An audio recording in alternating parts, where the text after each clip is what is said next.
Good afternoon, everybody. Welcome once again to the weekly live webinar presented by Affinity Federal Credit Union. My name is Oscar Cordova, and I'm the External Affairs and Financial Education Manager here at Affinity, in charge of the financial education efforts of the credit union for all of our footprint. Today's topic is 7 credit card mistakes to avoid, steering clear of common missteps. As many of you know, credit is very important for many of us.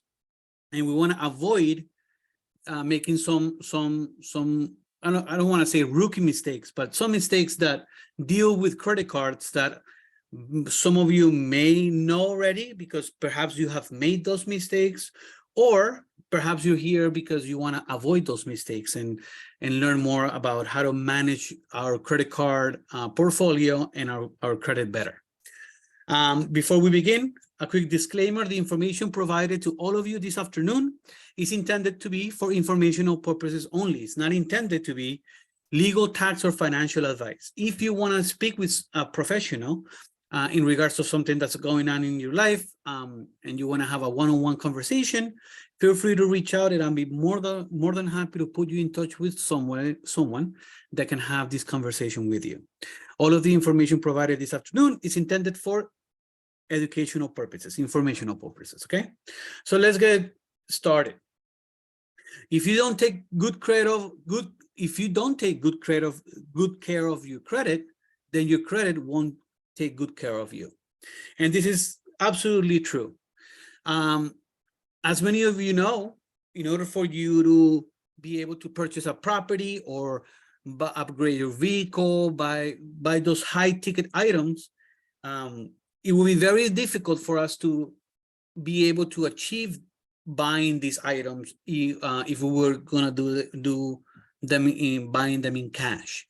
As many of you know, living in New Jersey or New York or this area, Connecticut, real estate is very, very expensive now. And a very modest house could easily run for $450,000 now. And unless you have that kind of cash liquid in your bank account that you can buy the property outright, you're going to need the help of a financial institution. And in order for you to get this help, you need good credit. Now, credit, I've met a lot of people in my experience in banking. I've met people that are afraid of having credit. They're afraid of getting a credit card. They feel they've seen relatives or friends get in trouble with not being able to manage credit cards correctly. And so they decide not to have credit at all. And that's not the solution, because eventually we need to establish and maintain our credit file in order for us to get access to these high ticket items. So this presentation is intended for you to learn different tactics to avoid getting in trouble with credit card debt. Okay. Oh, I'm sorry, I went too fast. All right. So a quick introduction: whether you just received your first credit card or already have a wallet filled with plastic, it pays to know how to use this convenient credit resource to your advantage. Credit card accounts can help you build credit, improve your credit score, and get out of a jam when you're short on cash. And this is very true for emergencies. When I teach budgets, I teach people to create an emergency fund where you can put some money away for that rainy day, right? But if we don't have an emergency fund at the moment and we find ourselves in an emergency, the other way for us to get out of this emergency will be to use a credit card. Okay, a credit card allows us to buy something now and pay for it over time.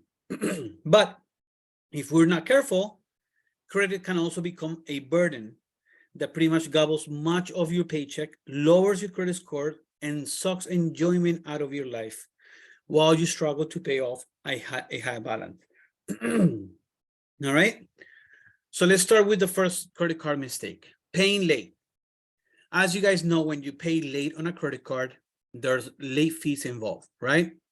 So these fees that you're paying credit card companies should be money that you could easily be saving putting away towards your financial goals or an emergency fund, right? But if we end up paying late fees, and the average late fee could be anywhere between $30 to $45, depending on the credit card company. These late fees are going to eat up all of our savings or our money. So in order for us to avoid being late, we want to use perhaps technology to our advantage. Use the online banking services that your financial provider gives you. Affinity provides a online banking platform where you can actually check your accounts. There you can set up your online bill payments, and you can actually set them up for them to happen automatically to avoid late fees, okay? Also, late fees lead to interest rates that could rise over time. So if you have one of those credit cards where you find yourself that you are in a promotional period, say, for example, you have 12 months, no interest, sometimes the disclosures will say something like, if you're late, then the rate of the credit card will be applied right away, and you pretty much give up that promotional period that you're enjoying, okay? Lastly, waivers has to do with, I'm sorry, if you're late only once, it's worth a shot to call your credit card company and ask for them to waive the late fee. If you're not somebody that keeps on being late, many credit cards have a way to avoid that late fee and kind of like postpone, not postpone it, refund the late fee for you as a courtesy. So don't be afraid of calling the credit card company and asking for the late fee to be given back to you as a courtesy if it's the first time you ever been late on a credit card. Also, making only minimum payments is the second mistake. We want to avoid doing that. While paying only the minimum payment amount might seem like a smart money strategy because you're stretching your money a little bit more, those minimum payment amounts benefit the creditor. It's benefiting the credit card company or the bank or the credit union, not yourself, not the cardholder. Because if you pay the minimum, most of that payment is going to go towards interest charges, and very, very little is going to go to actual decreasing the balance, okay? So who benefits? The credit card company. Now, also length of time. If you want to know the consequences of making the minimum payment only on your credit card, just take a look at your credit card statement. Nowadays, credit card companies are by law required to disclose how long it will take you to pay off the entire balance if you were only to make minimum payments. And that time, it could be substantial. Sometimes it could be years, 3, 4, 5 years to pay off your balance if you were to make minimum payments, okay? Also, you'll find on your statement how much you must pay each month to pay off the balance in 3 years, including the total amount you will pay in interest, right? So pay attention to those statement disclosures that you'll get with your credit card statement, because you'll be able to really understand how much is going to cost you if you were to make only minimum payments, okay? The third credit card mistake that I want to go over this afternoon is carrying the weeks with cash advances. When you get a credit card, when you apply for a credit card and you receive it in the mail, you get the option of setting up a PIN number in order for you to take cash out of ATMs. So when you're short on cash and there's still a couple of days until payday, it may be tempting to head over to the nearest ATM for a cash advance from your credit card. But you want to be careful with that, because you typically will pay much more than the cash advance amount in fees and interest for that convenience. The credit card company may charge up to $20 or more in upfront fees when you take a cash advance, according to a major credit bureau experience, right? On top of that fee that you're paying, you may also pay the fee for the bank that you're using. Since you're using an ATM, that bank may charge you a fee for using that ATM. And on top of that, cash advances also usually have a higher interest rate than your purchase interest rate. So if you see the credit card disclosure, your interest rate that you pay when you purchase something with the card is different than the interest rate that you pay for a cash advance. So it could be more than 25% in many instances. So just be careful with taking money out of ATMs when using your credit card. Also, maxing out your credit cards, right? When you get a card, let's say for $5,000, a limit of $5,000, you want to stay under those limits, and it's recommended to stay at around 30% or less of your limits. So what's 30% of 5,000? So that's 1,500. So your balances should be, I'm sorry, 5,000. Your balances should be under $1,500. And what is that going to do? Is going to give you the most points on your credit score of that credit card, and you can easily manage the payments if you keep your balances under 30%. Okay. You also want to keep track on how much you spend. And how do you do that? There's two ways. One is, and I usually do that, I take pictures of every receipt that I get whenever I'm using a credit card. That way I keep track of how much I'm spending. I can also wait for the end of the month and get when I get my credit card statement and see how much money I spent in what, right? There's two reasons why you want to do that. You want to do that because you want to make sure that you still have credit available. And if you max out your credit cards, you may find yourself in a position where you are denied available credit because you are somebody that is kind of like almost maxed out. And also when you get into the habit of checking your credit card transactions, you will be looking out also for red flags that can show you if you've been a victim of identity theft. So it's always good to get into the habit of checking your statement every month, because if you see statements in the statement, if you see transactions that are not yours or you don't recognize, that could be a red flag of somebody using somebody having cloned your credit card and using it elsewhere. Okay. Lastly, your credit score is going to take a hit if you keep your balances almost maxed out, so or maxed out, right? So if you maintain your balances under 30%, you're going to enjoy a better score than if you are over that threshold. Okay. Number 5, making purchases simply to earn rewards, right? So as you guys know, many credit card companies offer rewards for you to use their card. Could be miles, could be points, could be cashback, right? And many people may feel tempted in just using the credit card in order for them to get these rewards.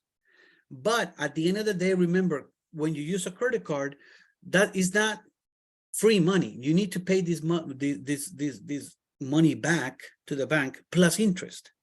So whenever we're making purchases, we want to get into the habit of asking ourselves if whatever we're buying at the moment is a need or a want. If it's a need, as you guys may know, then we need to buy it, because otherwise our life may be put in danger, right? So we need to buy food, right? Or we need to pay rent. All of those are needs, right? A want is something that we just want to reward ourselves in the moment. And but if we don't buy the item in that exact moment, it's not going to put us in any danger, and it's not going to change who we are. So when we get into the habit of asking ourselves if before buying anything, if what we're buying, if it's a need or a want, then we're going to be able to become better consumers, right? If you decide that whatever you're purchasing at the moment is warranted, that you really want it, then keep in mind that if you're going to use your credit card, always keep in mind of how much more money you're going to spend by using your credit card versus using cash. Okay. Next, having too much credit card debt. Okay. So as obvious as this credit card mistake may seem, it's a rare cardholder who hasn't had to dig out from under a pile of credit card debt at least once. And it has happened to me. Credit card that could get out of hand very quickly. Okay. And I've gotten to a point where I've been just stuck, just saving to pay off credit cards. But you don't want to be too hard on yourself, because this happens to many of us, right?